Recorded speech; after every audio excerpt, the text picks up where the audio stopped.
Dahil linggo ngayon, ay sinamahan nga muna namin ang aming Daddy J. Dito sa Hieronimo's Barbershop. Komportable kang makakapasok dahil napakalawak ng parking space nila. Hindi lamang para sa mga motor, kundi para sa mga malalaking sasakyan din. At dito nga kami pinadaan sa likod, nandito daw ang spiral ladder nila.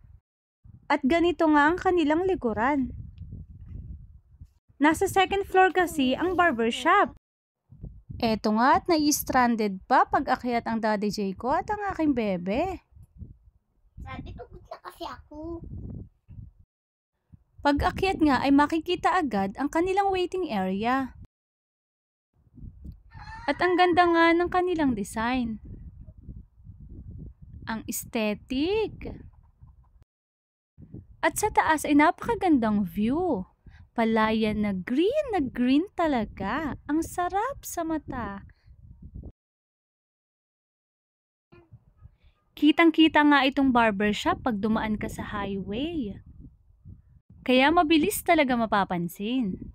Para naman sa mga nag-aantay, pwedeng-pwede maglaro ng dart. At samahan mo na din ng pagpapawis gamit itong barbell para sure na hindi ka talaga maiinip. Dahil hindi pa nga tinatawag ang aming Daddy J, ay bumalik na naman siya sa paglalaro ng dart habang wala pang ibang naglalaro. Ang amin namang bebe ay pasayaw-sayaw dahil may music din dito. Tinawag na nga siya at sinimulang gupitan. Dalawa ang barbero dito. Medyo madami lang nagpapagupit dahil araw ng linggo.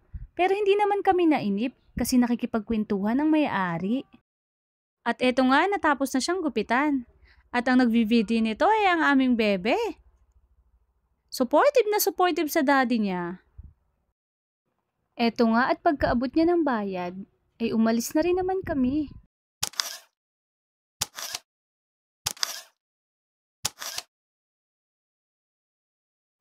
At syempre, dito kami ulit dumaan sa hagdan nila na spiral.